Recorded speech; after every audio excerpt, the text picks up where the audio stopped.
Blade Runner 2049 keeps circling the wrong question. Is K, or even Deckard, human or a replicant? And that's the easy way out. It's not the real test. The real one is far more haunting and much harder to face.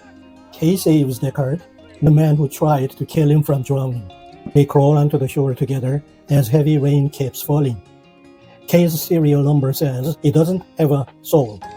And yet, in that moment, he makes a choice no system demands. He reaches into the water.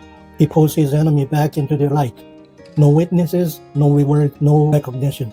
Later, he tells Deckard, "Go meet your daughter." This isn't a glitch. It's an echo. In the original Blade Runner, a dying replicant, Roy Batty, saves the man sent to kill him. 2 replicants, 2 acts of radical mercy. 2 moments of love without proof. So let's stop checking for a pulse and ask the real question. If a replicant can choose to love, what's our excuse? Hi, I'm Jay Lee, and this is Deeper into Film, Insight and Awakening. On this channel, we don't rush through plot points or explain every minor detail. We go beneath films, listening for the questions they are really asking. Today, we begin with Blade Runner 2049 and with the oldest question we have. In the Buddhist tradition, the most fundamental inquiry is just 3 words. Who am I? Notice what it doesn't ask. Not what should I believe, what should I achieve, or what should I become. Just who am I? Now look at the Western mirror. When Moses asks God for a name in the Old Testament, the answer is famously unsettling. I am that I am. No explanation, no resume, no identity to hold onto. Just being. Blade Runner 2049 drops us right into the center of this tension between the Buddhist question and the biblical stillness. No sermon, no philosophy lecture, just action. The world of Blade Runner 2049 runs faultlessly. Baseline tests pass. Orders are followed. Reports are filed. Cases are closed. Humans function. Replicants function. Everything works. And almost no one is truly present. Love is a subscription. Memory is a download. Childhood is manufactured. In Blade Runner 2049, K begins with no inner center. He doesn't choose his life. He executes it. Wake up, report to the LAPD, receive orders, carry them out, go home, and repeat. No past he can claim. No future is allowed to imagine. No real I at the center of his life. When K admits his childhood memories are implants, his boss doesn't ask how he feels. She reminds him of the rule. Those memories aren't there to make him human. They are there to keep him stable, functional, obedient. And K accepts it. He nods and goes back to work until something breaks the system. At a protein farm, K uncovers bones buried beneath a death tree. A replicant who died giving birth. The discovery leads him to an orphanage. And there, hidden inside a furnace, he finds a small wooden horse, exactly where his memory said it would be. For the first time, the system can't explain what he's feeling. A dangerous thought appears. What if this memory is mine? What if I'm not just manufactured? What if I matter? That belief gives K something he's never had before. Not proof, not truth, but meaning. A center, a reason to care, a reason to step outside his assigned function. And here's the uncomfortable part. We all live on stories like this. Stories that tell us we're not interchangeable, that we matter. So let me ask you, if you lost your job, your role, your reputation, who would you be then?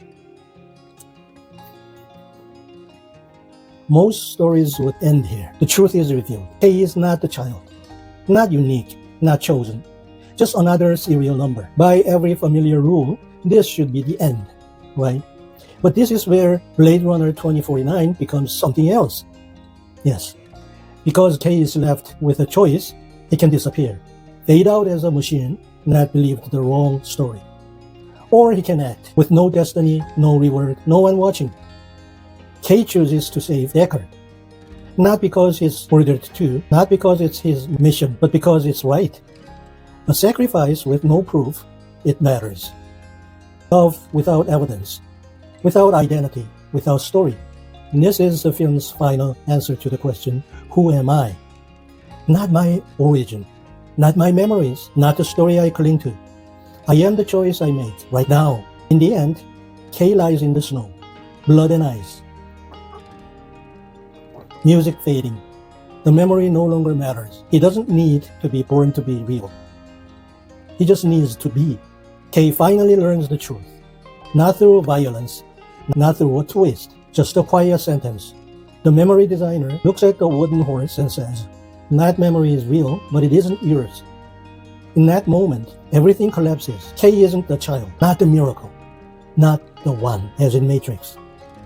The story that held him together disappears. His memories return to what they always were. Implants. Someone else's pain. He just walks away. In most films, this would be the end, right? The illusion breaks, fade to black. But in Blade Runner 2049, this is where being human begins. Because when who am I has no answer, when there's no rule to protect, no story to cling to, something deeper appears. Not identity, freedom, not meaning inherited from the past, but meaning chosen right now. Now we meet Rick Deckard, and his quiet didn't come for free. First, he fell in love with the replicant Rachel. Then he disappeared, not to save himself, but to protect the life they created. By the time Kay finds him, the old questions don't reach him anymore. Human or not, real or artificial. Deckard doesn't argue. He doesn't explain. He stopped trying to prove himself long ago. Not because he found the perfect answer, but because he already made his choice. He chose love, and it cost him everything. In that way, Deckard lives out a strange truth. I am who I am. Not as belief, not as story, but as presence. He doesn't prove love is real. He stays loyal to it, even when all that's left is loss. Back to the water. This is the end. Kay knows the truth now. He isn't the child. There's no destiny left. Nothing to prove. At the seawall, everything breaks loose. Love attacks. Deckard falls, wounded, heavy, pulled under. Kay is bleeding out. Barely standing. He could walk away. No mission, no one watching. But Kay stays. He drives into the freezing dark and pulls Deckard back into the light. Then he says the only thing that matters. Go meet your daughter. And that choice isn't programming. It isn't ego. It isn't strategy. It comes from somewhere deeper. Love that gives without proof, without reward, without needing to be remembered. In the cold water, in the silence after the violence, the noise of the ego finally stops. Kay lets go, and what remains is love. Now, remember the end of the original Blade Runner. Roy Batty is dying, standing on a rooftop, rain pouring down, time running out, literally. Below him, Deckard is hanging from the edge, helpless, terrified, seconds from the fall.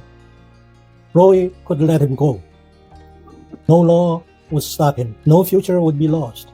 By every logical measure, letting Deckard fall would make sense. But Roy reaches out. He pulls his own executioner back from the ledge. He doesn't do it for praise. He doesn't do it for forgiveness either. He knows he won't be remembered. He knows his memories will be, and I quote, lost in time, like tears in rain. He does it because, in that final moment, something greater than moves through him. Roy stops acting as an enemy.